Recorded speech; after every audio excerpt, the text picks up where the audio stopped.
I grew up in Ohio in the 70s, and me and my childhood friend Joe were outside all the time we could manage. Joe lived on a farm that bordered a pretty big forest, and my parents would drop me off in the morning. We'd stay in the woods all weekend. We'd only come out for school. We loved pretending we were frontiersmen. We'd build shelters, traps, practice making fire with sticks, the whole 9 yards. When we got to be in high school, we got this notion to pull a Stand By Me. This is based on the movie of the same name that had just come out.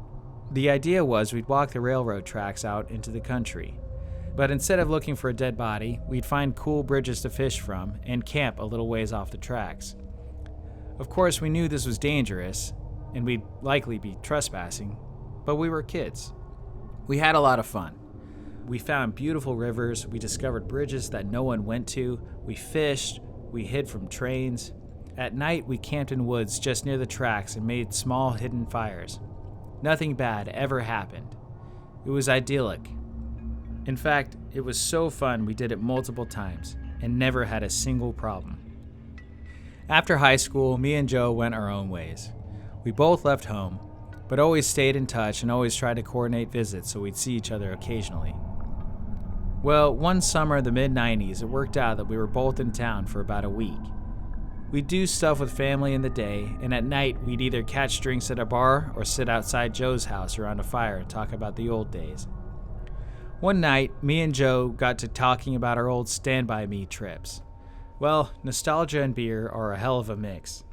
Soon we decided to take a day, walk by the rails, camp one night, and walk home. The day came, and we started out early morning. We had my wife drop us off at our old spot where we used to start, right outside our hometown. She thought this was absolutely crazy and made sure to mention it. When she pulled away, Joe suggested that instead of walking the usual route, we take the opposite direction, just to be adventurous. We knew the land well, we had a map, so I gave a what the hell, and off we set.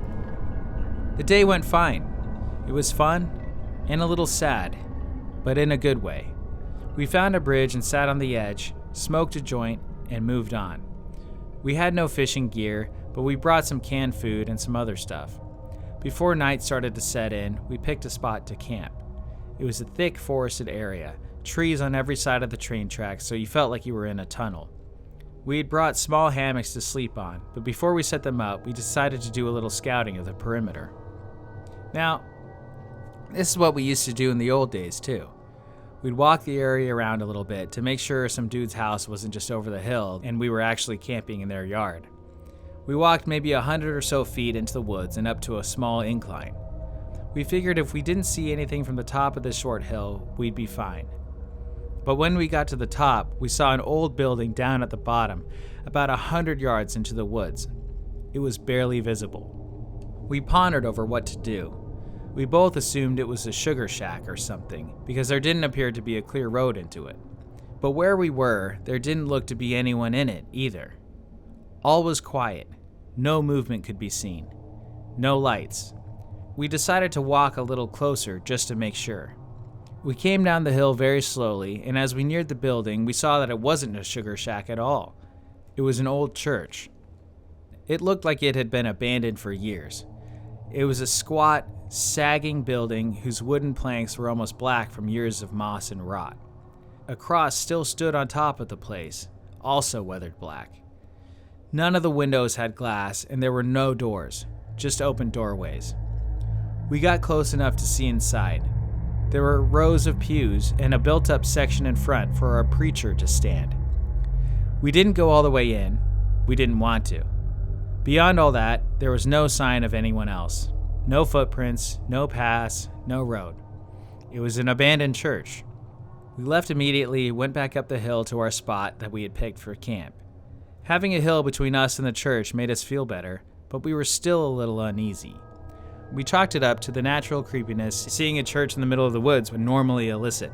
Besides, at this point it was dusk, so we decided to rig up our hammocks and go to sleep and move on at early morning.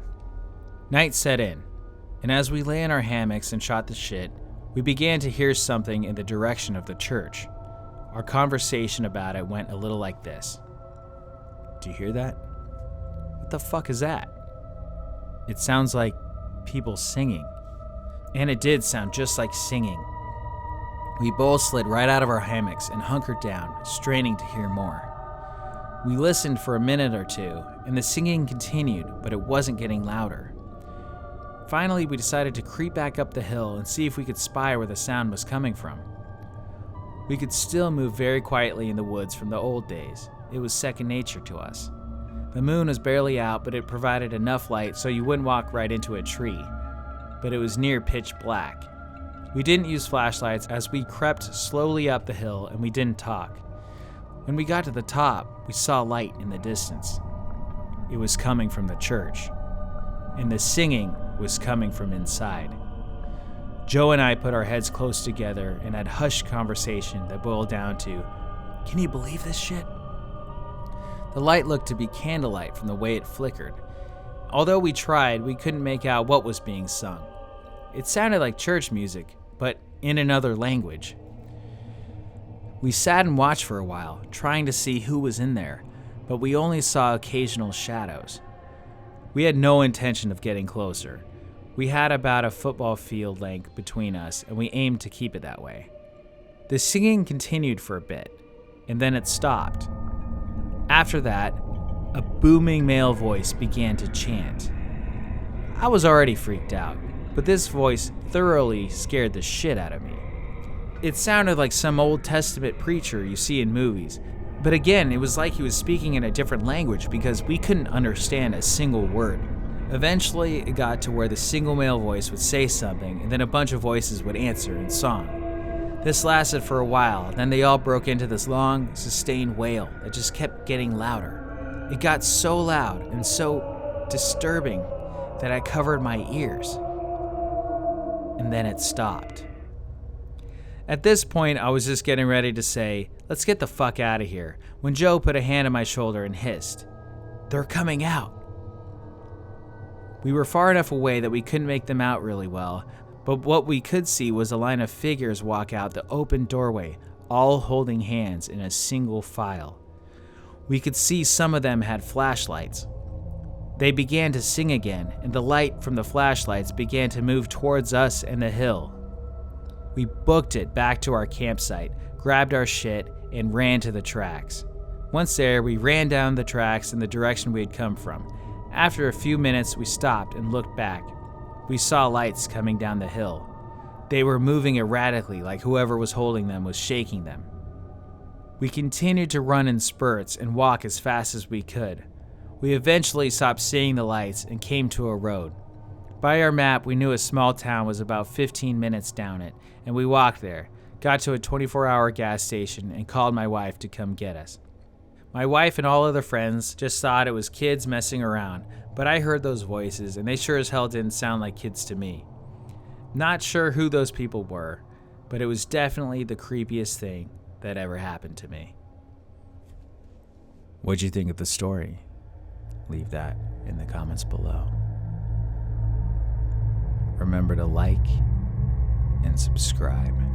We post a new video every Monday, Wednesday, and Friday. Thank you, and good night.